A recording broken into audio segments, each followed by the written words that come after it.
the final November edition of Believe in Vikings. We're on the bye week. The Vikings are 500, which if you would have told us this about 6 weeks ago, we'd be like, sweet, we're 500. But with the way the last two games have gone, it's almost a depressing version of 500.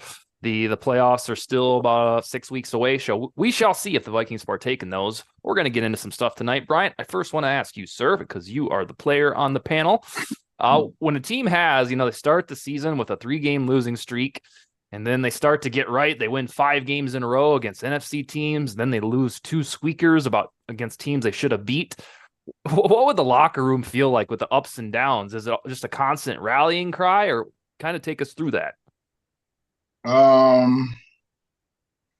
feel like always after a loss, you're just like kind of eager to get out there and kind of get some type of redemption and play harder the following week.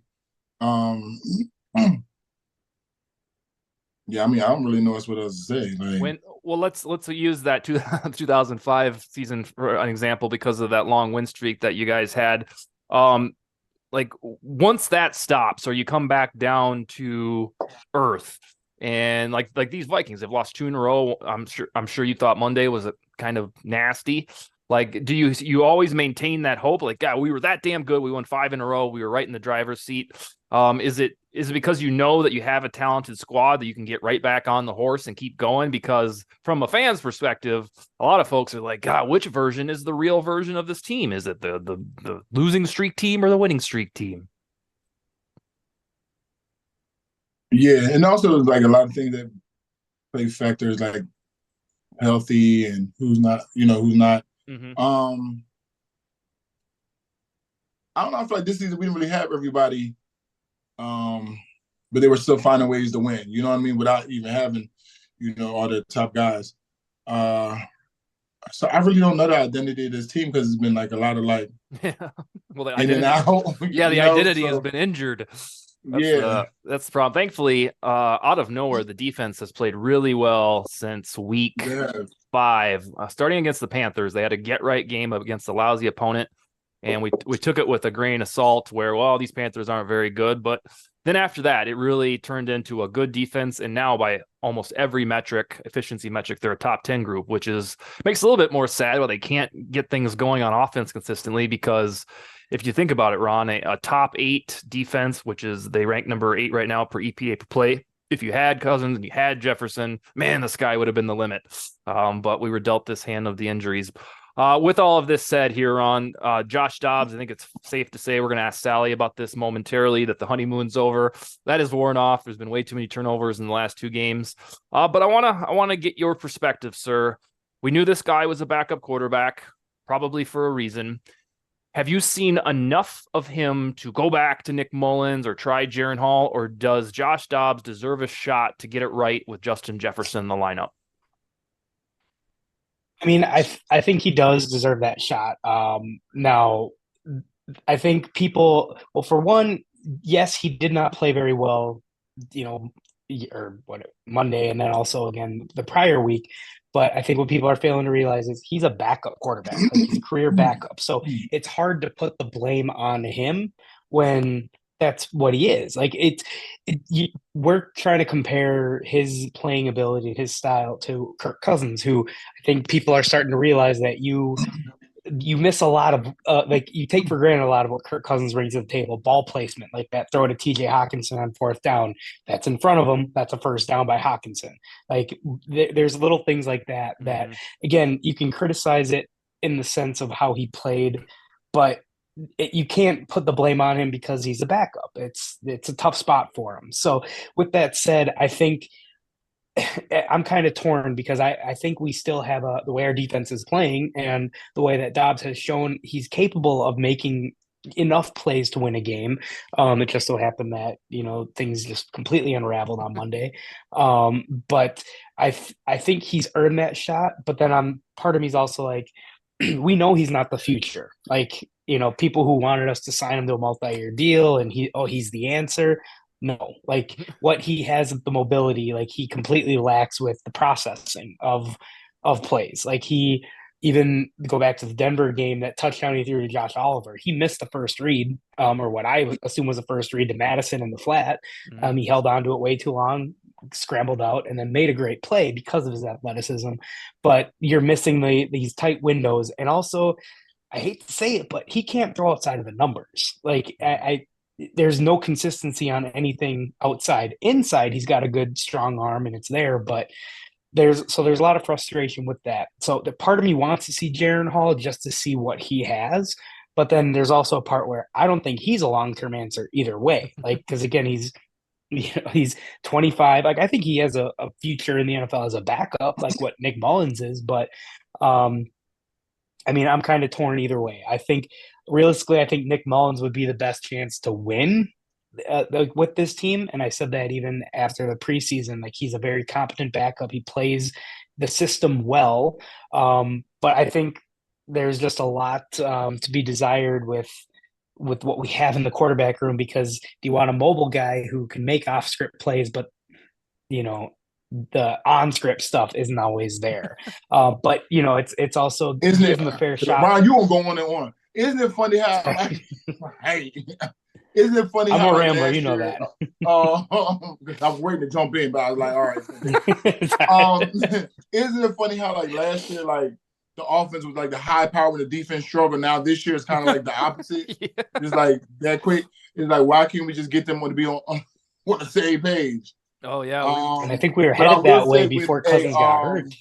With a new quarterback like that, and he's been a backup, teams have to. It was going to take them a couple weeks to kind of get a feel for him, to game plan him, and to see his tendencies, and then to kind of hone in on that a little bit too. So I can see that happening after a while too. But sorry, I just had to get that in front. You're fine. You're fine. The story on Dobbs, Ron, is even in the Atlanta game and the Saints game, he had some clumsy shit that he did, but it was masked because he used his legs to get outside the pocket and make some pretty fancy touchdown runs.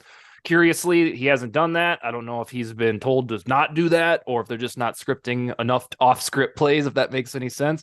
But these turnovers have been present the whole time. It's just they're lifted up from losses. And when he doesn't make up for it with his legs, because I think we all know he's not a brilliant thrower of the ball, then it becomes a problem. And on Nick Mullins, I actually believe that, I don't know, I probably need to see one more week of speculation, but I think that he's probably going to get the nod for a couple reasons. Kevin O'Connell had every opportunity to say, plant the flag and be like, no, Dobbs is our starter. He had one bad game. What are you guys talking about? He did not do that. He also said in the same press conference that his goal is to get somebody who can feed Justin Jefferson because he is the focal point of the offense.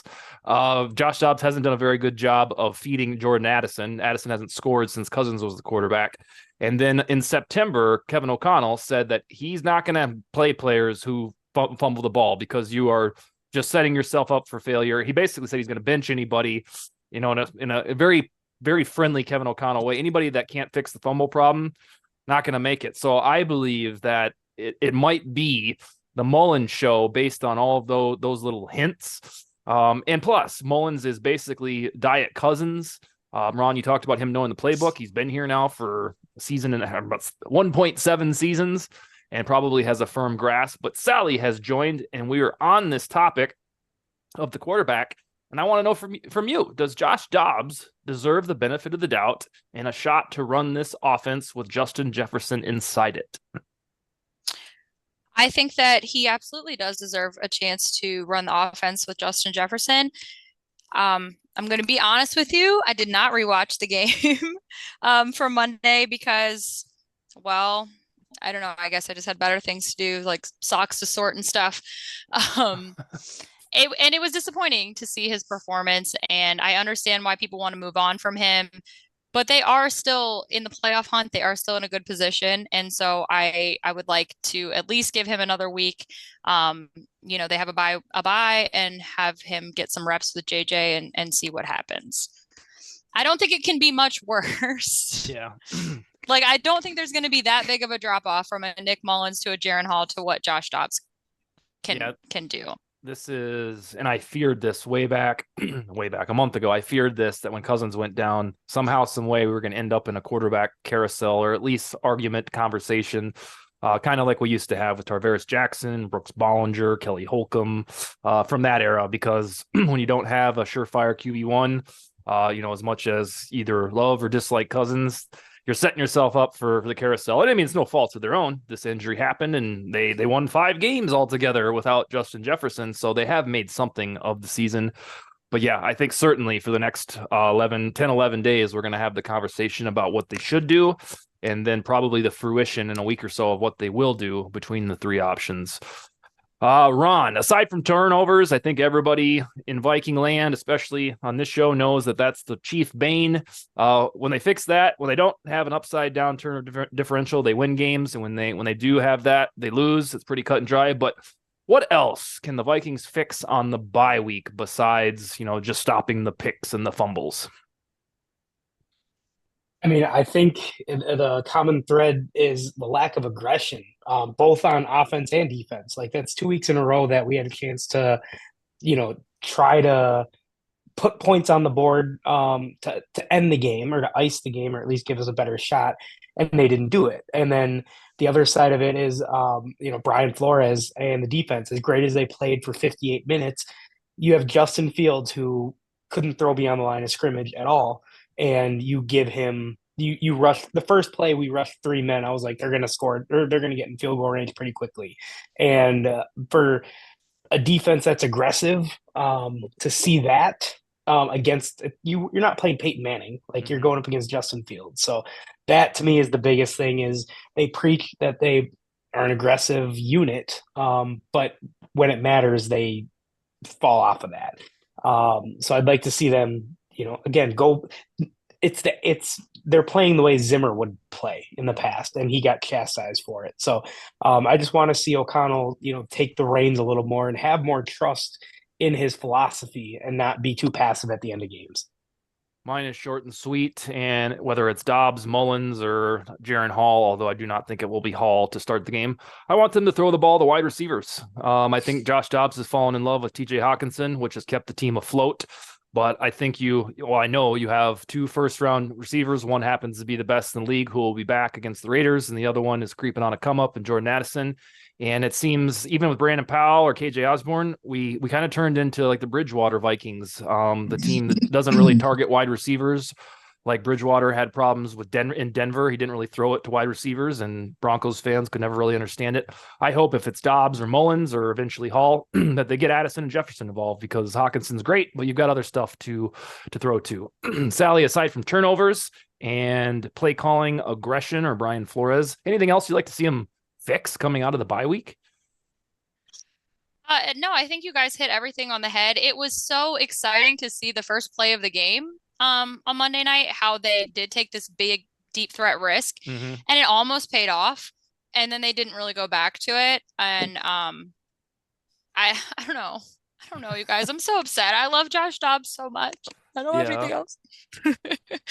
I think the deep stuff can be more prevalent when Jefferson gets back. Maybe not to him specifically, because he's not quite like Randy Moss when it's downfield all the way. But you do have guys like Brandon Powell or even Addison, who, in theory, whether it's Mullins or Dobbs, he should free up a lot of real estate in that area of the field if you want to take more shots with Dobbs or Mullins.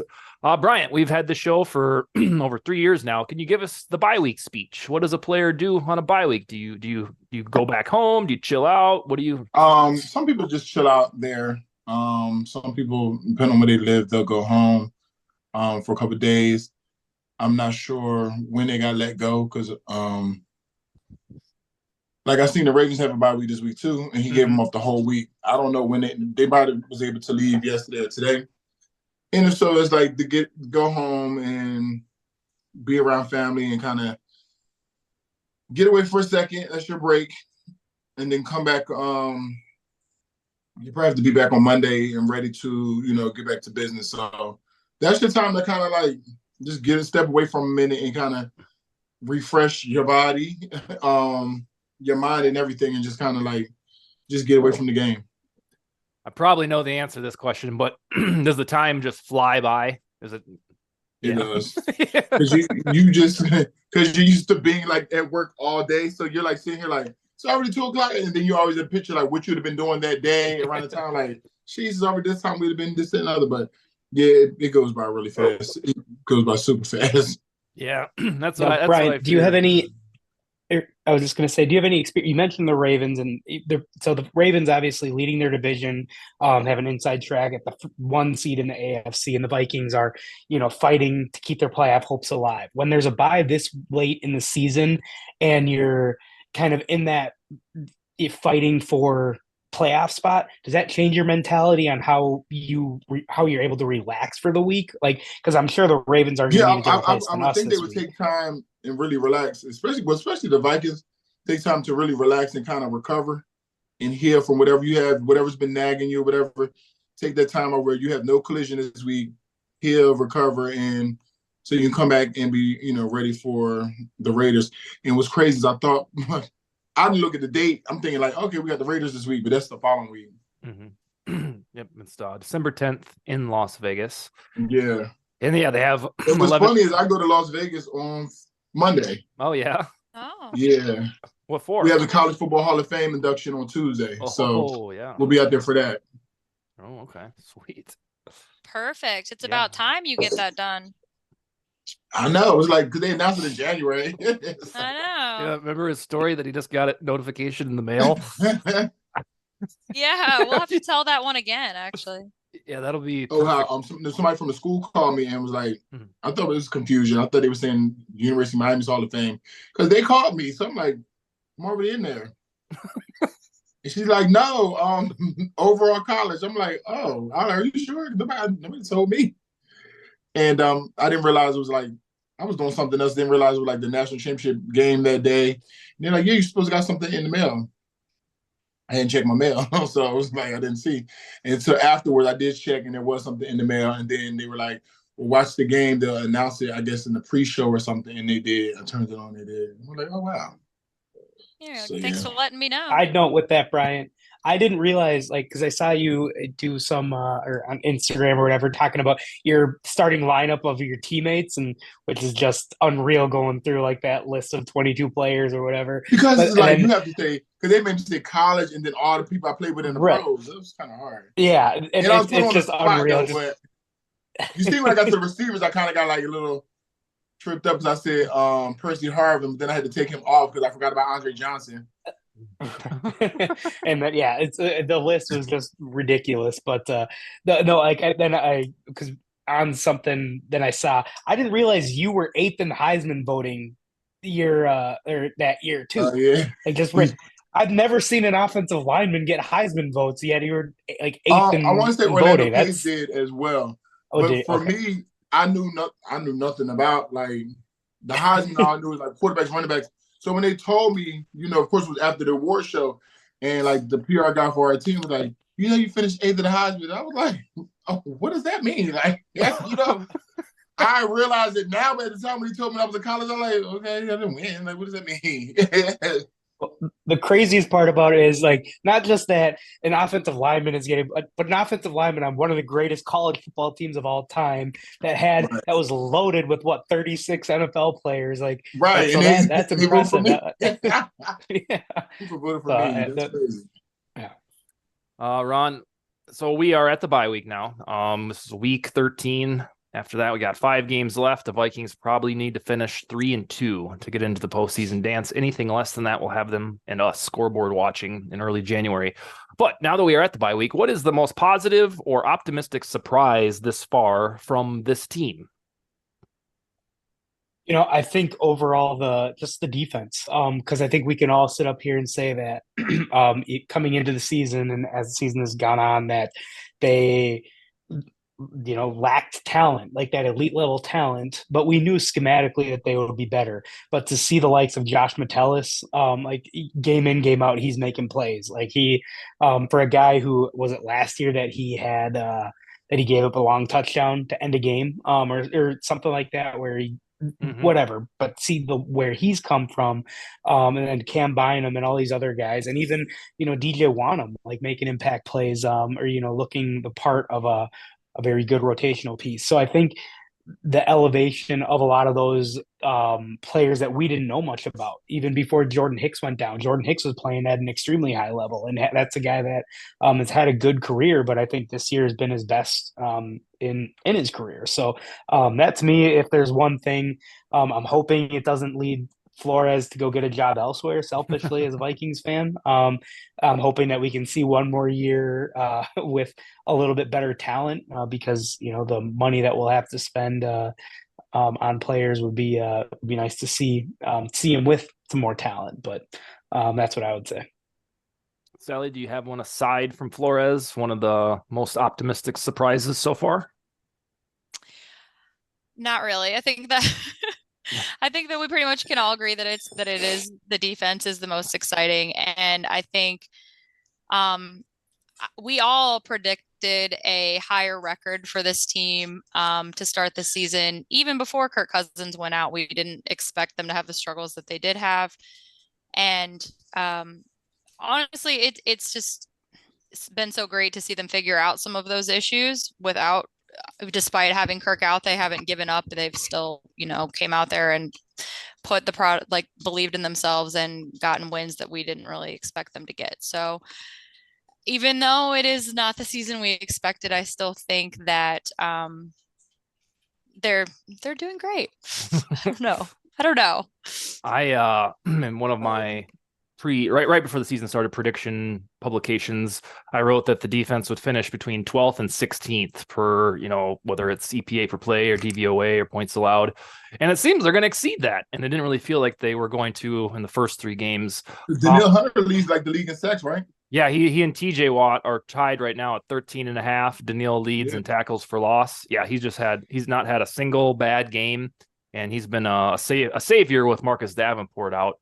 I would say my most optimistic surprise, other than Brian Flores being the real deal, is that this draft class, Jordan Addison, Mekhi Blackman, Ivan Pace, if you want to add him in there, they're playing well. Ivan Pace, undrafted starter. Addison, his stock might be a little bit low after Monday's couple gaffes, but he's going to be a fantastic wide receiver. And even though the 2022 draft class takes a lot of heat, mainly because of Lewis Seen, I mean, you still have Ed Ingram, who's a starter, Caleb Evans, who's a starter, Ty Chandler, who's transitioning into that, we think. Andrew Booth is playing. So I try to always go back to this stigma that Kwesi Adofo-Mensah hasn't drafted well, and I don't quite get it. I think it's all a big Lewis Seen talker. But even if you think the 2022 draft class is underwhelming, I think Kwesi is starting to get it right, because Addison, I think, on a regular NFL team that didn't have Justin Jefferson, could be on track to be a WR1 and wouldn't even be that big of a debate. So it's cool that the Vikings have to have those. There was always a chance that Addison was just kind of meh, but I think he's significantly better than that. And any of these strange incompletions that he had, or the tip ball interceptions, those are rookie growing pains. So I will say the unexpected production, or the confirmation of production from rookies like Addison or Blackman or Ivan Pace. All right, my last thing for the group, Ron, I'm going to start with you. I said on some other show earlier today, I think it was a radio show, that this will be the first time in a long time that I've sat down for a Vikings game, this one against Raiders, with total cluelessness regarding what's about to happen. And usually, when Kirk Cousins is quarterback since 5.5, 6 years now, you kind of know, all right, we know we're probably going to win this game, or if it's at the Chiefs, we're going to lose this bastard. But with this game, even against a meh opponent in the Raiders, because the Vikings have had one really bad game against the Bears and one pretty bad fourth quarter against the Broncos, I have no clue what to expect from the Vikings after this bye week. Are you in that same boat, or have you channeled some beacon of positivity that thinks they're going to come out hot? I mean, I think I'm right there with you. It's because you don't know what to expect. The defense is going to continue to play well. I think they have enough equity now to know that they're going to, at least show their dominance at parts of the game. But yeah, offensively, you would anticipate that with Jefferson back, that they're gonna pepper him with targets, as they should. But then, yeah, to your point from earlier, it's gonna open it up for Addison, for Osborne, for hopefully Powell. Hopefully he continues to have a role in this offense because he's looked dynamic. So you expect it to be an improvement, but it's hard to say with confidence that you expect anything more than what we've seen the last 8 quarters. So I think I'm right there with you. And if it goes one way or the other, Yeah. I don't think I'll be shocked.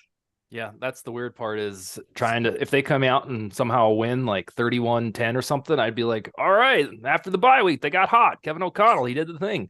But if they come out and look like morons, they'll be like, no, here we go. Keep going. This is one of those years. Bryant, knowing what you know about the losing streak, then the winning streak, and this miniature losing streak, they do have a really good motivator in Kevin O'Connell, like a eternally optimistic guy. What do you expect from the Vikings coming out of the bye week? I expect them to come out and play hard. Take advantage of this time off and rest, and help their body heal and things like that. So I feel like they'll be a little more fresh. Just the only thing about coming out of bye week sometimes is people start off slow in the first half, but it just all depends on the mindset too. The last thing they had was a loss, so I feel like they're a little more eager to get back on the field and play. And then the Raiders is a team that's a beatable team, so I feel like just really take advantage of it and get this win. Sally, we've seen a team of streaks with these Vikings, and the Raiders also have a bye this week. What do you have generalized cluelessness like Ron and I, or do you expect them to come out and look pretty good in 11 days? Yeah, of course it is definitely more clueless. Your comment about 31-10 is comical, I think, because I don't know if we've ever seen when I don't think I've known in a lifetime when that happened. But I mean, and the Raiders are so unpredictable too, since they fired their coach, how they have, gotten some wins together. But I do think that this Vikings team will look different than the one we at least saw Monday night. I do think that they'll come out with more confidence and hopefully execute some long drives and get a touchdown and build on that with JJ back. And, they know that their season is going to be on the line that day. And I think that they will get it together. I'm feeling confident about it. Yeah. But we'll see who the quarterback is, Yeah, I'm talking myself into that, because you always have to find a way to find the hope, even with, Cousins out. And so you're kind of playing with house money with all these backups. The thing that I keep coming back to, and this is kind of a no-brainer, is that, all right, well, what happens if they suck and they just look like they did against the Bears on offense? They're getting Justin Jefferson back, and at the very least, that should be worth a point that would have beat the Broncos and 2 points that should have beat the Bears. I don't think they're going to come out and look Mullins or Dobbs is going to look just Pro Bowl-ish, but with Jefferson back and you keep losing these games by mere points, he should be enough as a target in the field to get them, an extra field goal, or in the Broncos case, an extra safety, to win by 1 point instead of losing. That's what I'm banking on. And we thought the Vikings were pretty much dead in the water after Jefferson got hurt and they lost to the Chiefs, and they came out and looked kind of stupid against the Panthers until they didn't, when DJ Wanham and Harrison Smith turned the season around with one turnover touchdown. So I think we're all hoping that they flip it again like that and they go on a win streak. My final little speech is, with these 5 games left, the Vikings are 6-6. If they go 5-0, we see that they have a 5-game win streak in their toolkit. They would probably win the NFC North. At 4-1, they'd likely grab the 6th seed unless Dallas takes a little falling off. And then 3-2 would be almost certainly get the 6th or the 7th seed. And anything less than 3-2 in the final 5 games is going to be us watching what the Packers are doing, or the Rams or Falcons or something like that. It'd be one of those seasons, which we're somewhat accustomed to. All right, group. Anything else? Ryan, you got any closing arguments for us? No, next week. He actually was about to join us this week, but I told him wait till next week. Oh. Donald Penn will be our guest. Who? Donald Penn. Okay. Oh, really? Okay, sweet. We need to get Jared Allen on the horn too. Yeah. Perfect. Works. Anything from you, Ron? Before he's the one that Jared Allen grabbed the face mask of in the Fury call. Wow. Yeah, that'll be perfect for Raider Week. Sally, any closing arguments? Not really. No. What are you guys doing for bye week? Anything fun? Nope, not really. I enjoy kind of the stress-free weekend of being able to watch Red Zone and focus on fantasy football. I mean, Mhm. I'd always rather have the Vikings on, but this week getting your fantasy teams ready for postseason push on my end of the world, that's always fun. This is a late bye week, though, isn't it? Yeah, it's as late as you can get, and I like it that way for the Vikings Nope, because there's bye weeks next week too. there is. Oh, I know the Commanders for sure, and yeah, Oh, is it one of those? There's final two. Okay, yeah, I think yeah. my bad. All right, group. Well, we'll be back in 1 week to chat about the Raiders and maybe Dobbs, maybe Mullins. We shall see. Okay. All right. alrighty. All right. Talk to you then. All right. All Bye, right. Have a good one. guys. Later.